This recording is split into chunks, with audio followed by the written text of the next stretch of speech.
Okay, liwanagin natin. Ganito kasi yun. Ang babae or women, they respond to strength. Ang babae, they respond to strength. Kaya lalaki dapat malakas ka. Men are the ones who build strength. They should set the standard kasi alam ng babae kung ang lalaki ay malakas o hindi. Kung ang lalaki ay may strength o wala. Women choose the man who can carry it. Hindi sila basta-basta papatol sa isang lalaking wala nun. Kasi pag ang lalaki mahina, napipilitan yung mga babae para maging malakas. Napipilitan yung mga babae para sila yung maging malakas.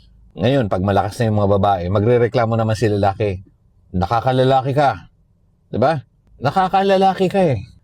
Ngayon, bakit hindi gagawin ng babae yun? Hihina-hina ka kasi. Tapos magrereklamo ka. Ganito yung pagkakaiba niyan. Men desire women by biology.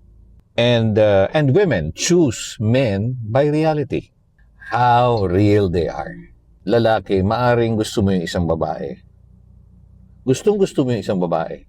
Pero mapapasayo lamang siya. And she will stay around your arms if may lakas ka. She only stays if you're rising, if you're growing. So gusto mong mapasayo ang isang babae. Mapasayo siya. Be the direction.